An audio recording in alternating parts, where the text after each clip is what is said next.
All right. So, what's good, everybody, and welcome back to A Critical Look. We might end up changing the name of this at some point, but for now, it's called that. This is where we talk about stuff that's not music. Wait, we're not doing music? No. Shit. I mean, actually, you have this guy and this guy here, so it's practically a crossover episode at this point. And that's funny because of what we're talking about, Mr. Seth MacFarlane, and it's, kind of in... Anyway, I tried to be funny. Because he crosses over with himself, and now we're crossing over with ourselves. Yeah. Yeah, so it's HSR. I don't think it's funny when you have to explain it. Just Shut up. It was fucking funny, okay? HSR's here, this guy. Chris Chrome. What up, it's Syd. Alright, so if you want to get to know us more, you can hit show more and contact us. Feel free to comment throughout this. We're going to run through the Orville episodically. So this is episode 1 of season 1. We're going to talk about that. I neglected to write down the name of the episode, but it'll be somewhere down below. Old Wounds. Boom! Chris is on point. We're going to talk about old wounds. Alright, so it's definitely not about music. We're going to run through it and just kind of let you know how we feel. And then you can let us know in the comments how you feel Obviously, about us. Obviously, we got to say spoilers if you haven't seen it yet. So, like, We're gonna fuck you. Watch it. Well, we're gonna run through the plot. So, like, any spoiler, like, all right, let's get to it.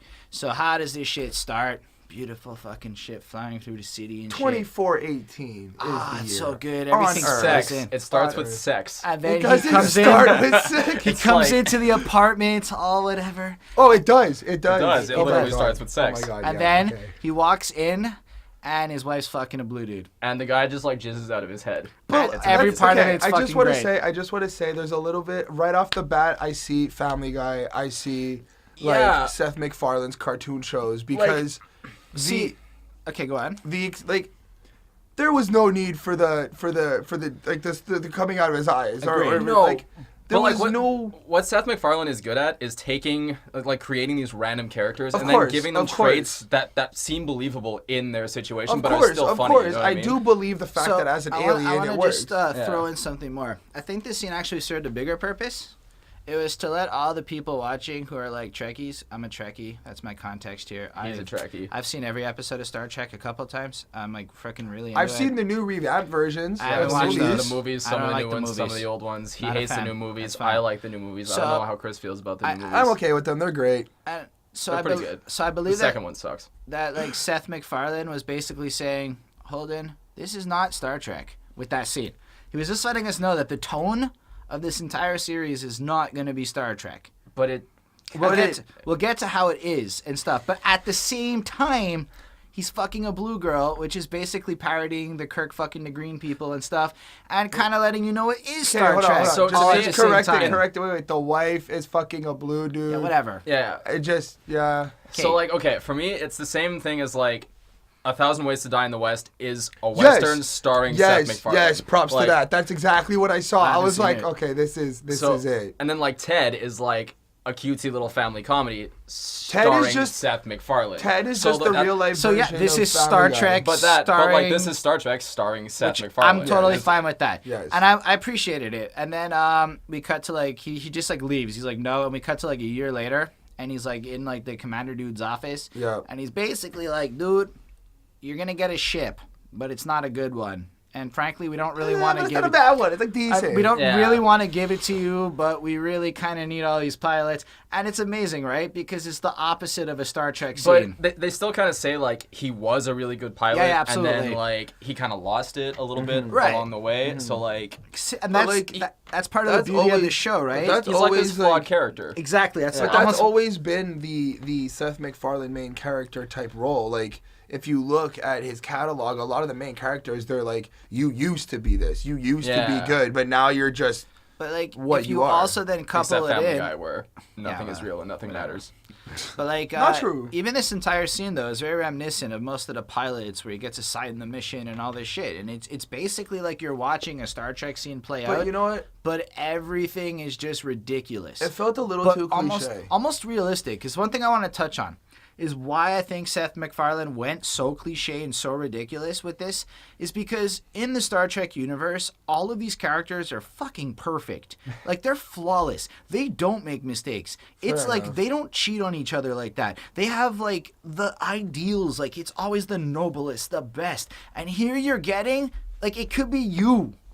Like that's what you're getting. It's like it could be you getting this captainship. But that's what I like about this though. I like how, and this is just maybe a little tangent on just general television, but a lot of shows now are becoming more real in terms of like how people are. It's not like we're perfect worlds, we're perfect actors, we're perfect aliens or whatever you want to call it, but it's like this is pretty much how people would act in real life. But I don't think this one feels like it's approaching it from a little bit more of an old school kind of television mindset. Okay. Like it's got the quiet fade outs with the like fluty music that which doesn't really happen in like you know your modern mockumentary kind of style comedy. Right. Like this isn't that. This is like it's still here's the thing. Structured like Star Trek. It's actually still Star Trek is what I was going to say. And here's why. Star Trek was always about the humanity of things. And the Star Trek series was always about the best of people.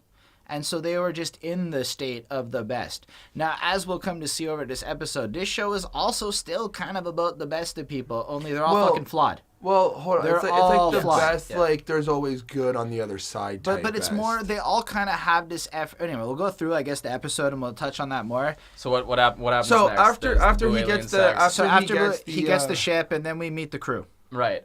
And the crew of, who are your guys' favorite characters doesn't right it jump like 10 years later? I feel like no. It's like the one-time jump. That's it. At the 1 year, and this is like immediately after that he gets a ship, and now we're on the ship. But this is where I got confused. If somebody can correct me. Okay, well we'll get to it. My bad. That's kind of it. This whole first episode might take place over the course of a couple of days. Honestly. Okay, fair. Because there's a comment that we'll get to later on that I was a little. So let's run through the crew. Let's run through the crew first, just so they'll hear it, and then we can. Because I don't remember all their names either, so it's. I don't actually have. I didn't like at this point in my notes. I didn't know their names. So there's Malloy, who is the corrupt and bad best friend. He gets recruited along the way. We find out he's got a joke. Whatever. He's like an alcoholic. And basically, this is a complete ripoff of Tom Paris of Voyager, and we'll find out a bit about his backstory and stuff later on in this episode that confirms that. But that's it. He's the Tom Paris, but like. And Holden will tell you because me and Chris have no idea. Absolutely, but he's kind of like the more ridiculous, like honestly slacker version of him, right? It's really great.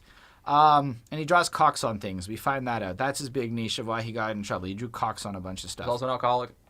Yeah, too. Kind of hinted at. When do you find that out? Then, like he's in like the beginning, drinking a beer. Yeah. At 9 in the morning. Cause so then the captain and they're like buddies. They like old buddies, and then gets them brought onto the show. Yeah. And then they like go up in the shuttle, and he's like drinking a beer in like 9, and he's like, "What are you doing? Drinking a beer? It's 9 in the morning." He's like, "I'm a little nervous." And he's like, "You can't do that. You're gonna get me in trouble." And you can already see like he doesn't take him seriously as a captain, and it's gonna be like it's kind of. This is their. Well, I don't think it's take him seriously as a captain. I think it's because they're really good friends. Like, I think it's like, buddy, like, why are you tripping on me? It hasn't like kicked in yet. Actually, on that note, I really appreciate how, again, spoilers for whatever happens. Like, this show doesn't try to force that like. He has to prove himself to the crew type of cliched storyline. Like he doesn't at all. Not yet. We're 4 episodes in. Yeah. Anyway. No.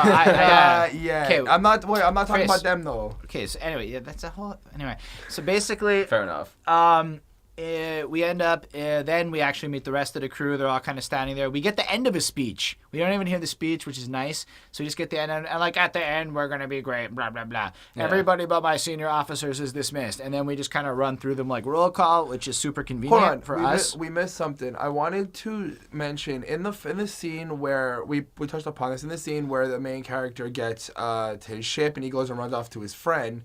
The friend is fighting some type of like goblin monster troll thing, right? Oh, like I did want to comment on that. This was really like this was good. Felt like Death from Family Guy, and this is how I got this because it was like you see this ugly troll monster thing, and they're fighting, and then they touch upon like this is basically like the hologram. Yeah, it's like a hologram like a holodeck. And the friend is explaining how he makes like the game or the hologram thing, and it's all about personality. And then you talk to the troll, and it's just like this pleasant. Like, hi, how are you? Have a great day. Oh, it's very nice to meet you. And the crux of it is like when they go to leave or whatever, and they're all having a pleasant conversation, and he just like fucking chops his head off. What I really thought was cool about that was like Seth MacFarlane has learned how to insert Family Guy non sequitur jokes into these like more plot relevant areas. Like, this is going to be one way where he can get away with randomness, but it's still part of the plot and part of the world. And it was really good. Right. Because it actually contextualizes the character of Malloy. Yeah. Malloy.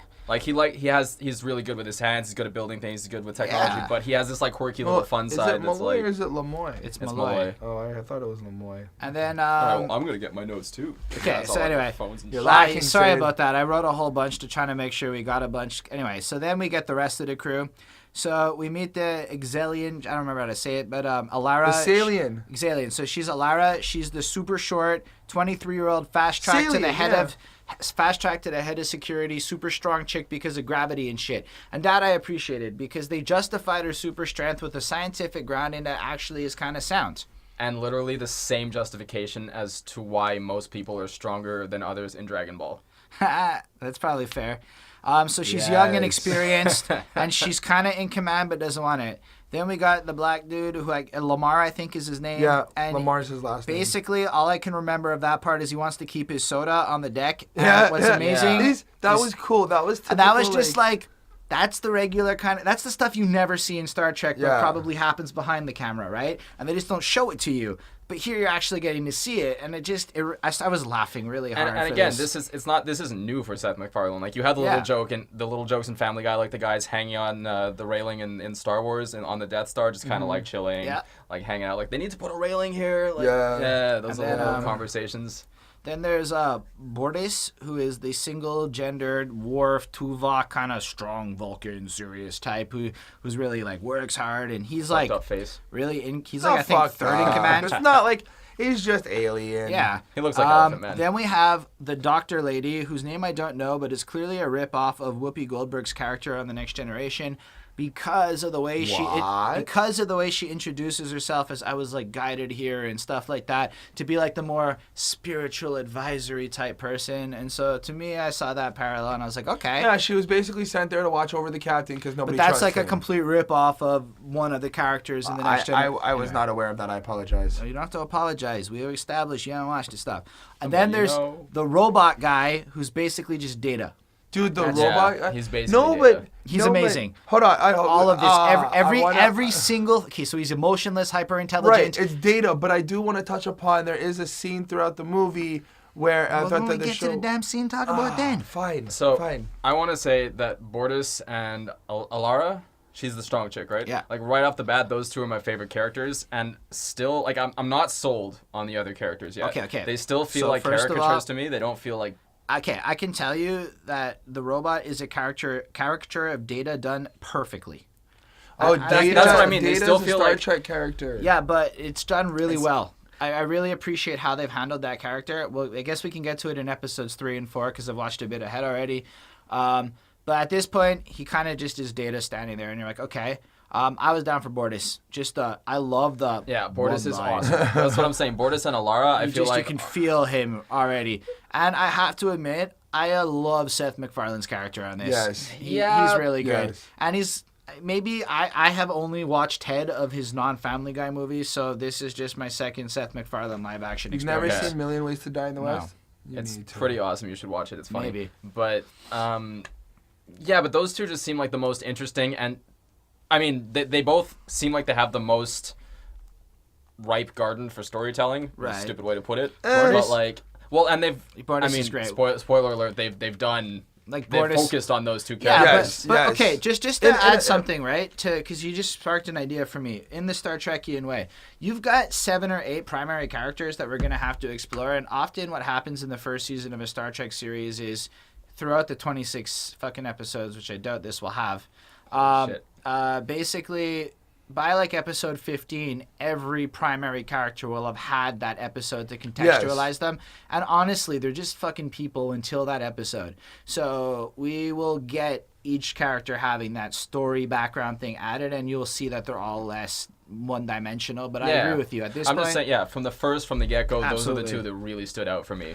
Wow, that's interesting. Because she's the young officer. She's really strong, but she's not quite coming into her. Who's your favorite?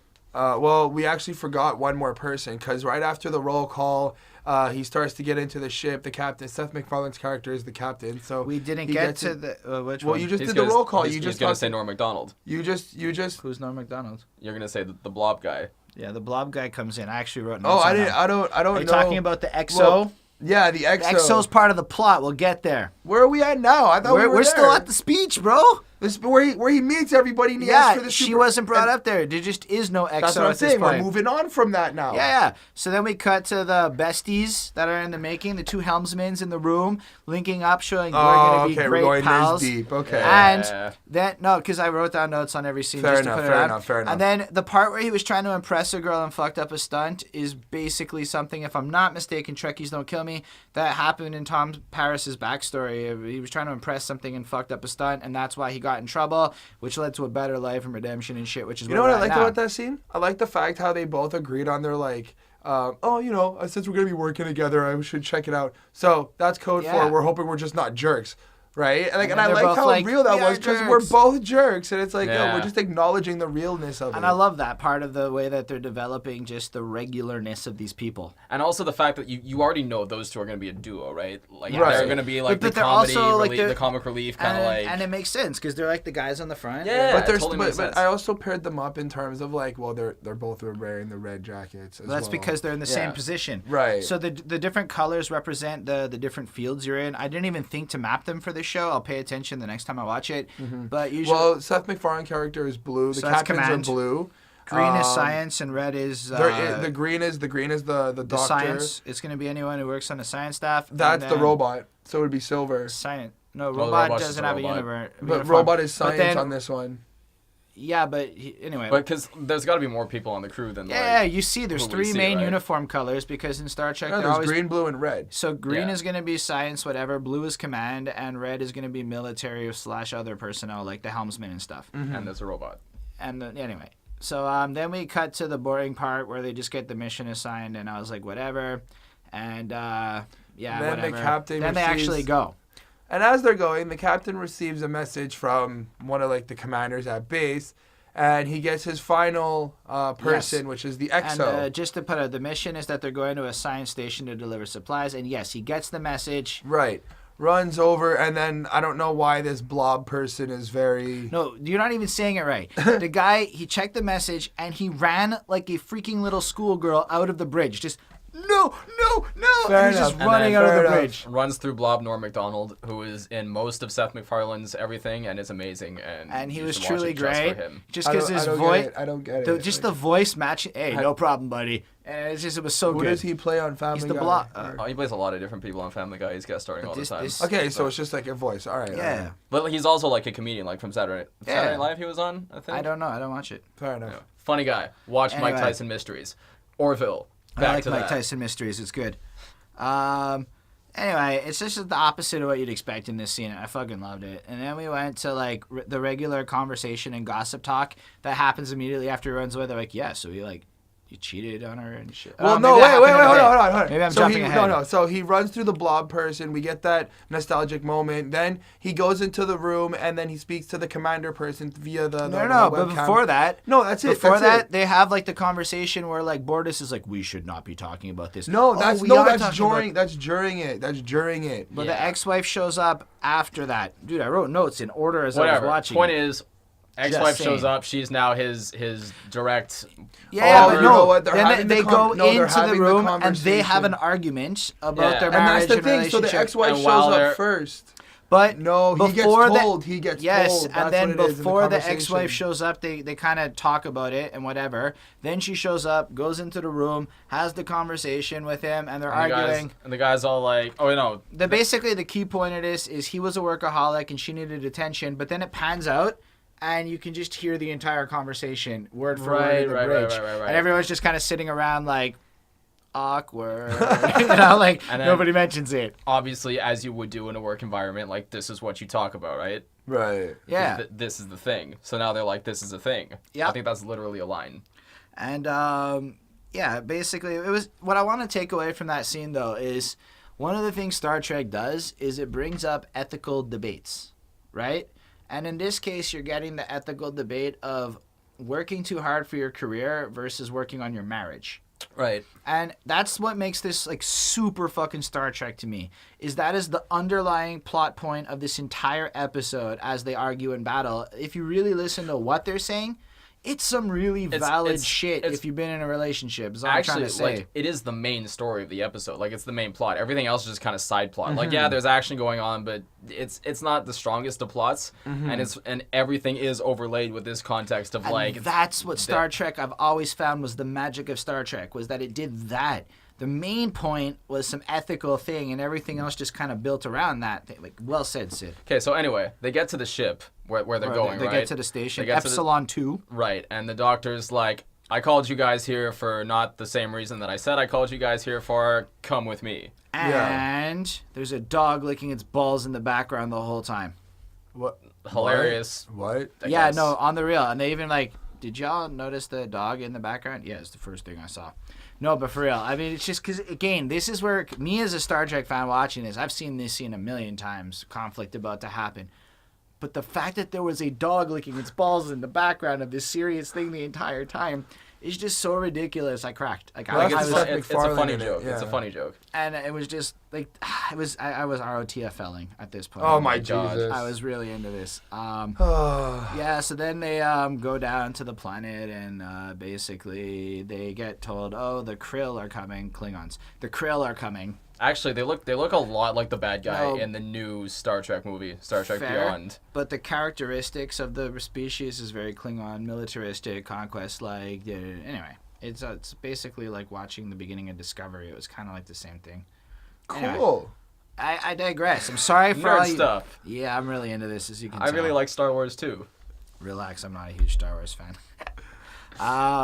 Trolling 101. So yeah.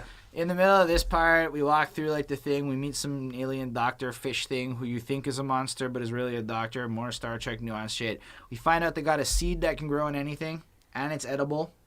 And it's like a and nutritious snack. He makes Seth MacFarlane eat one, and he just, yeah, that was great. I don't know, I fucking loved it. And then they walked on through. Oh, wait a minute, yeah. I didn't realize that.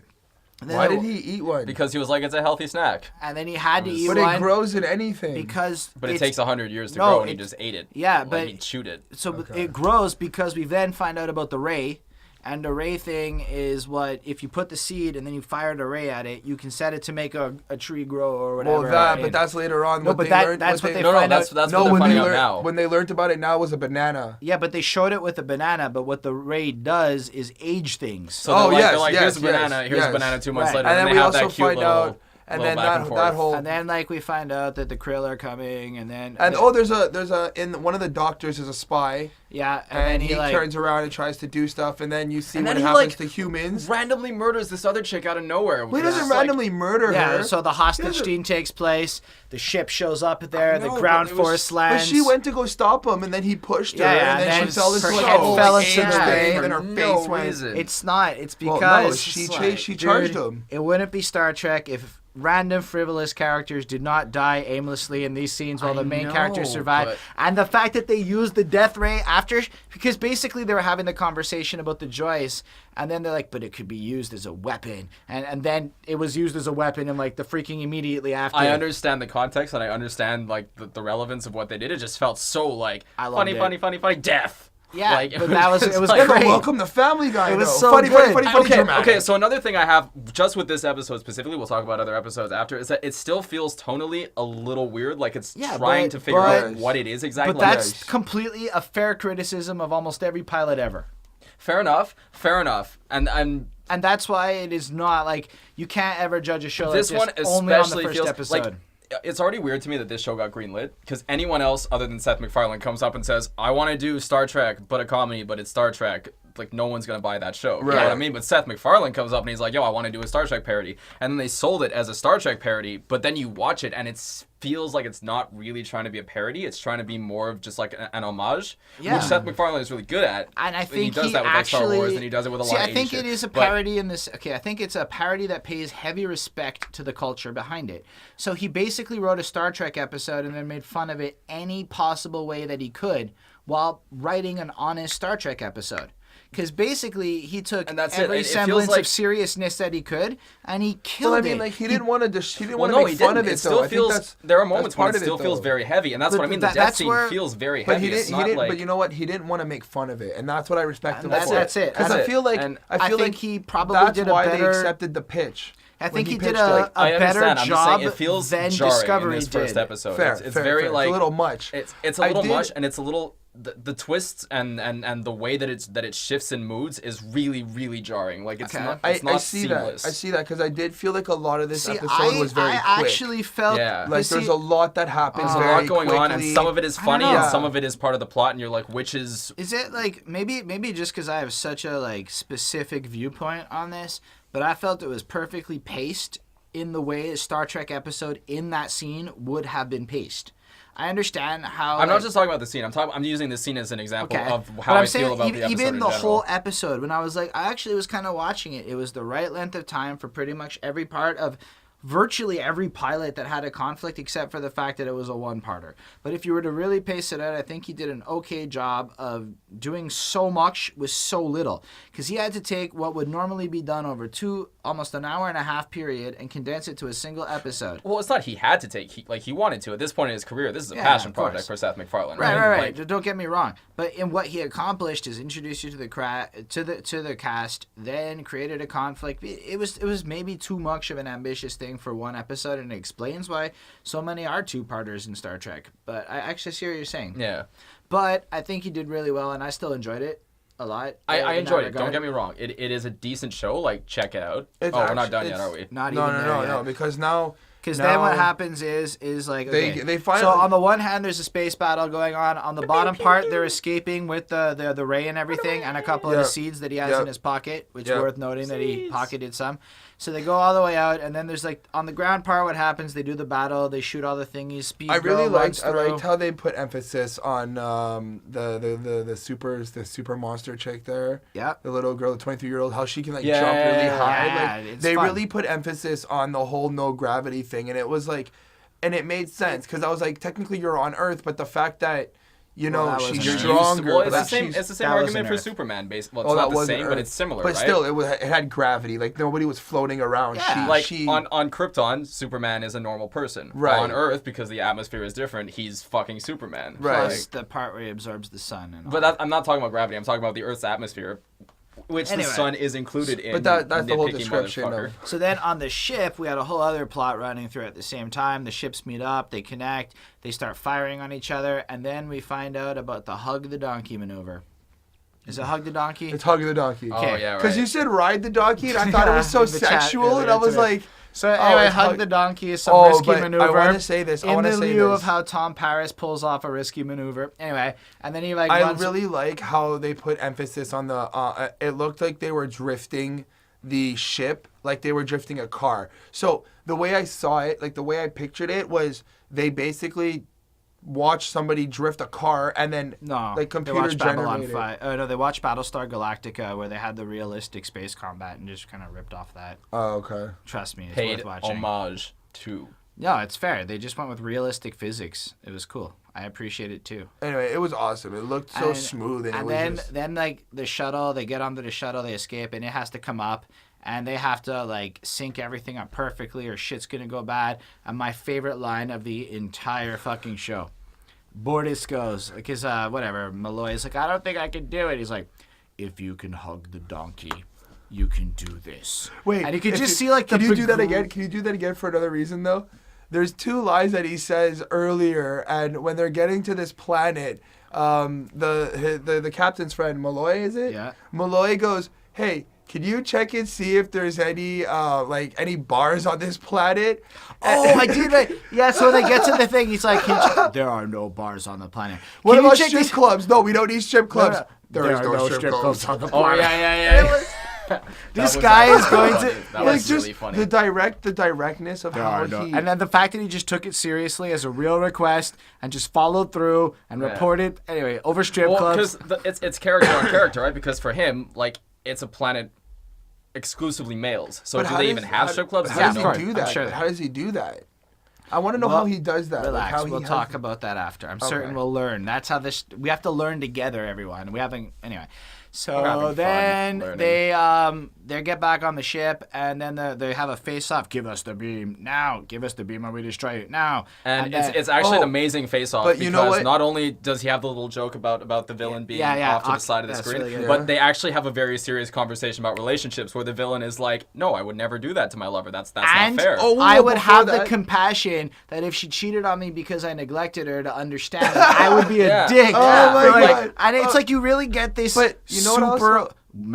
Relationships are effort on both parts, and the fact that this alien in another country across the galaxy is like you have this like stereotypical like archetypal bad guy who takes a second and becomes a real person in this out of work conversation. So you understand that for him too, like being a bad guy is just a job, right? There's also like he has relationships, he has conflict, he has the fact that these relationship things are so across the universe, and that he sides with her, and he's like, "Oh, you're all against me." And then he's like, "Enough of this," and shoots them. But did you notice a lot of the, like, I want to say ironic moments? Just because, like, previous to having that conversation, while they just took off while they're trying to, like, land and meet up into, like, when they left Earth or wherever they left, right? They were having a conversation, and they were like, "Oh, they're not going to shoot us because we have, like, the item or thing." And I found it very funny how right after they feel so safe, there's a dude hiding behind the wall, and he comes into the ship. Oh my gosh, that was hilarious, because so the guy comes into the little shuttle with them at one point, and he comes out to like murder. Oh, he's got a gun. Who cares if he has a gun? We have seatbelts. Breaks, smashes up, and that is another, like, that's the kind of thing like they're so regular that no Starfleet captain would ever do that shit. You know, like, you'd never see that on Star Trek, but you will see it on the Orville. And that, I think, is the charm of this show, is that scene right there. Oh, man. And then, they realize that they now have 20 seconds to give them the fucking ray gun and then they thing. come up with this massive plan. Well, the ex-wife does. Ex-wife's name I forgot, but she is the one. Mockingbird from Agents of S.H.I.E.L.D. Kelly, yes. So Kelly comes up with the plan. They're going to basically transport the thingy over with the seed attached to it. And but the minute they activate it, the grows thing's into it. It's going to go instantly. I just want to pause, because that whole plan feels... Okay, I know we said we weren't going to bring up Rick and Morty or whatever, but like that whole thing feels very much like a plan that Rick has brought to fruition. Yeah, I kind of saw that happening though, even when the minute they said that, like,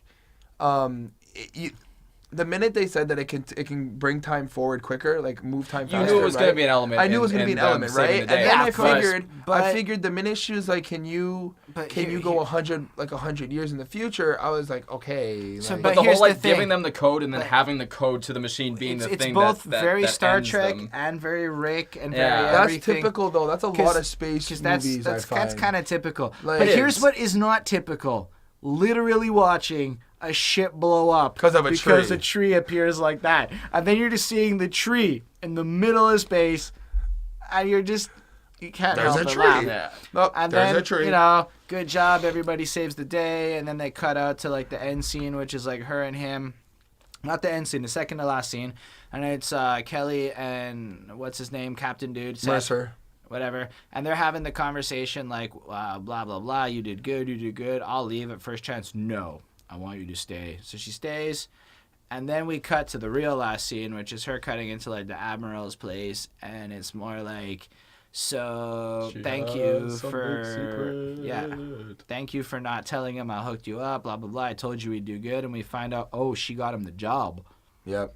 But then there's another level to it where he's like, have you told him? And she's like, no. Well, have you told him that she's the reason he got the job? I think there's another thing. I want to think that too, but I think it might be a little bit straight because she was like, I want to keep it that way. Because imagine this, keeping it cliche. How upset would he be if he finds out that his ex-wife who cheated on him got him the position that he's always wanted in his life? Fair enough. But hold on. And then she spied on him. That's already a plot. Actually, Chris, you touched on something interesting there. part of him earning this was part of it all, right? He wanted it his whole life. He worked. He almost neglected her to the point of cheating to get this command. And now he got it out of what she was capable of doing. No, it's not even like he worked for it. Exactly. It's like she had to vouch for it. It's fascinating. But there was just something about the way the episode ran and about the way the conversation went that made me feel like there was some kind of other hidden, maybe not necessarily nefarious motive, but something below the surface that's not good for the captain to know. That's more than just like she got him the job. I think I know what it is. Okay, go ahead. Okay, so you know what? We'll do this. Let's make a theory. I think they have a kid and he doesn't know. Maybe. I think the captain and his ex-wife actually have a child and they don't know. Blue guy. No, I'm kidding. No. I don't think that's it. I think they actually have a baby, and I think within the whole like conceiving process, she cheated on him and whatever. But I think that process. Like, look, I think that like this is fair. Because they're anyway. I get it. All right, so that's a theory. That's the end of this episode. I think the blue guy is going to come back as a running joke. Yes. Chicken style. Yes, probably. Maybe. Maybe. That's going to get old. Out his head, but that's going to get old. I'm going to say that right now. I will not be happy if that happens. What? It'll get I don't old. think Seth will do that to this show. I don't know. They can have a chicken type thing. Just not him.